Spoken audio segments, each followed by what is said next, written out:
Hey guys, welcome to Playtime Childcare Training, your YouTube channel where Miss Tanya helps you to start, grow, and succeed as childcare provider. And she does that by helping you guys with tips, techniques, and training all in the area of caring for children.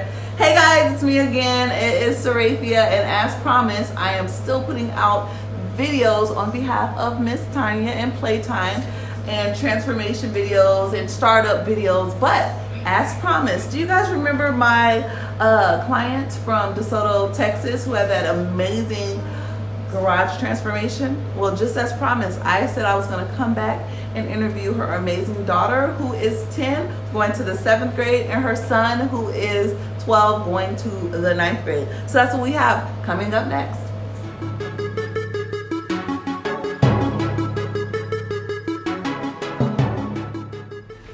My name is Tope. I am 10 years old and I'm going to the 7th grade.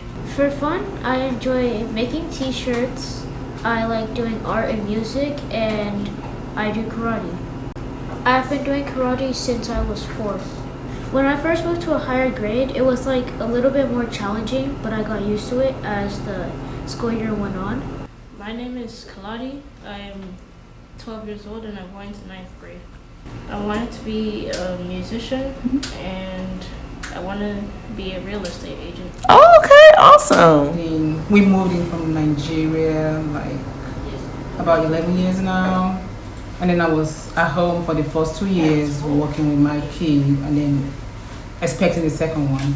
So the interest was just to keep working with him, get him busy. And for that reason, I see him moving up very fast compared to other kids around me, but I wasn't really like measuring, but along the line I realized I can get this done. By the way, my degree from Nigeria was in engineering, and I've been in HR for about engineering for a few years, like I think 4 or 5 years, and then after then I worked in an HR company for about seven years plus before I moved in here to come meet my spouse. And then so during that period when I came in, the first 2 years I was at home training with my son, like babysitting kind of, and then expecting my second child. And then so we were just like homeschooling kind of, and then he went to daycare a little bit, half day, stuff like that. And then when the sister grew up, we continued doing that. So education has always been like a form of awareness to me, because I know when you are educated, you have more things to think about, you have more awareness, your horizon rises up compared to when you are not educating yourself. And it's not really about ending up in a college, you're going to still continue to educate yourself. So along the line, I just realized that teaching and working with the kids is like something natural to me. I help. During that period when I was at home, I was helping my cousin's kid when she comes around once in a while to just stay, and it was so easy for me, so I just told myself. Then before I got to classroom by itself, I was working in the cafeteria, school cafeteria. So that was where the story started, and there was a change in my life. I was in the cafeteria for like maybe 2-3 years. Then my daughter came into the same school for pre-K. Then they had a pre-K full year.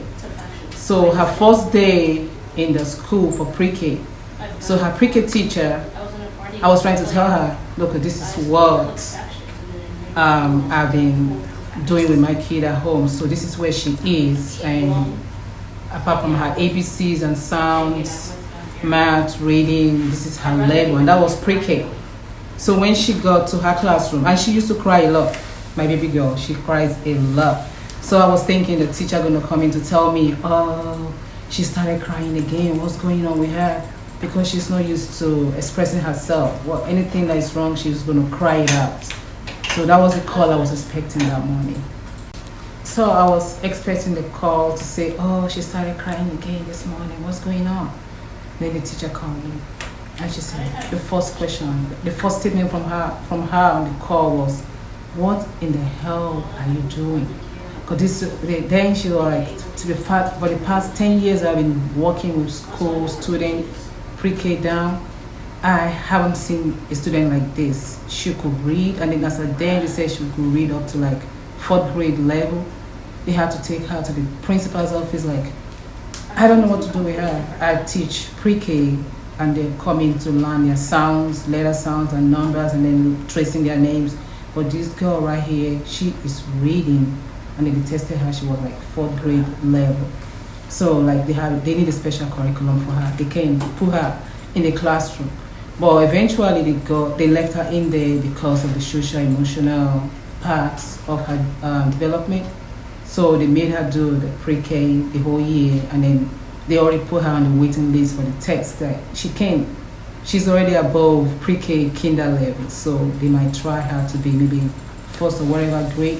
So they asked us if we are okay with that, and then we said fine, you can just test her. And then she was tested the first time, got to 1st grade, and then got to 1st grade, she was just like on the principal's list, all A and all that. So I don't want the classroom to be so boring to her. And then they asked again, do you want her tested? Left to her. If she can do it, that's fine. And then she got the next test for 1st grade, skipping 2nd grade. And then that was what happened. During the summertime, they did the test, and she was in 3rd grade. Got to 3rd grade, it was easy because this is what she does: reading, writing, math, science, social studies, almost like homeschooling. So got to 1st grade, her start test for that year, the state start test. I asked her when she came back, how was it? She said, maybe I'll miss 1 or 2 points. I said, okay, that's fine.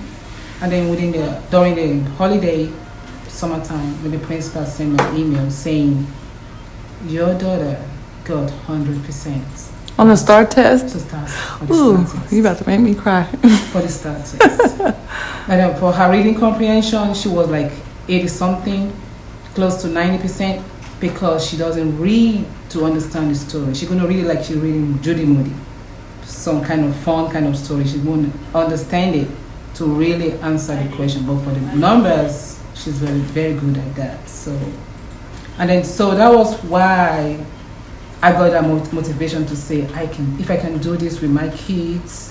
And then my her pre-K teacher again asked me to come in. She asked me, and then the school principal asked me, the curriculum, I think instructor or something curriculum instructor, and then the counselor, all 4 of them, they were all on me like, so what are you doing in the cafeteria? We need people like you in the classroom. I was like, no, I love the cafeteria job because I get back on time with my kids at 2:30. I'm back at home. They're like, no, but you can still work. You can teach in the class. We need you. Now, what do you have? What certificates do you have? And I started telling them, I already have a degree. And oh, they can be converted, blah, blah, blah. And then she was like, if you have any problem, let me know. I did my master's online. Then I started telling me how to get it done. Okay, go pull up whatever you have, credentials. Okay, we need to see it. And then so that was how I got transformed from working as a staff in the cafeteria, the school cafeteria, then to the classroom. And then since then, I just realized, to me, I look at it like it's a calling. To me, teaching is a calling. It's not like a job. I just love what I do. The pay, we all know how it is with the pay, but it's just a calling, and I'm enjoying it for now. So now we're at a point of you having your own licensed childcare.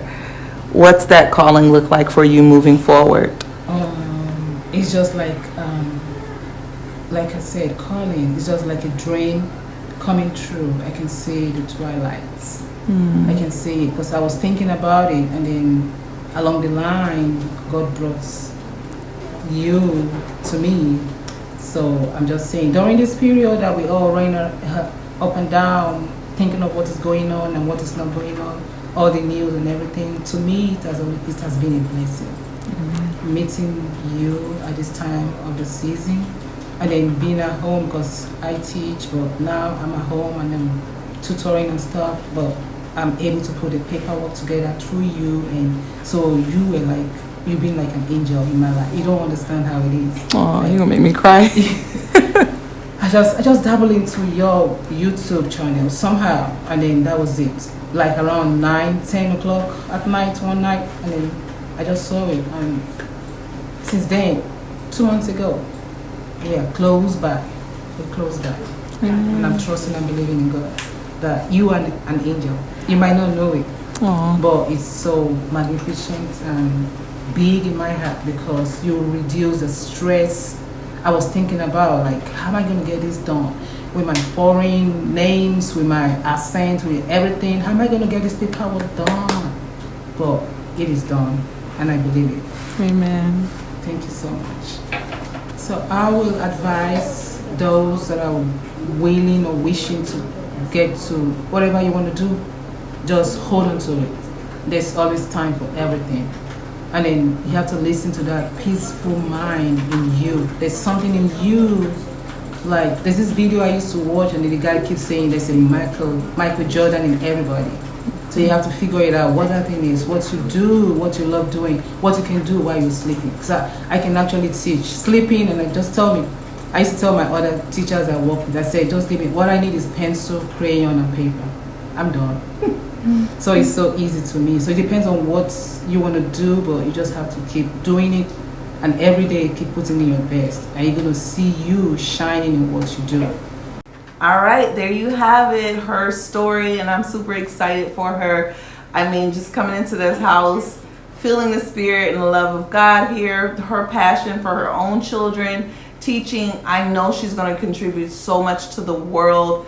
I know I've been blessed to be able to be a part of this whole process, and what you guys don't know, it has been a process. Let me tell you, we have had some obstacles that we have had to fight through, but the more obstacles have come, the more I've been like, man, you have an anointing and a calling on your life, and we're going to keep pushing. So no matter what, no matter obstacles you go through, just like you said earlier, continue to push. Find it. Don't let anything or anyone stop you from moving forward in your calling and your purpose, because you have what another person needs, okay? It has been placed in you. No one else. Yes, there are billions of childcare providers out there, but there's something about you that is unique. There's something that God has placed on the inside of you, just like something that God placed on the inside of her, just like God placed on the inside of everyone, okay? You have it. Do not give up. As always, I want you guys to continue to be great in everything that you're doing. Thank you so much. We'll send you guys all love from Miss Tanya at Playtime Childcare Training. I'm Sarafia. As always, you guys make sure you like this video, share this video, but most importantly, make sure that you guys have learned and gained something from this video. Bye, guys.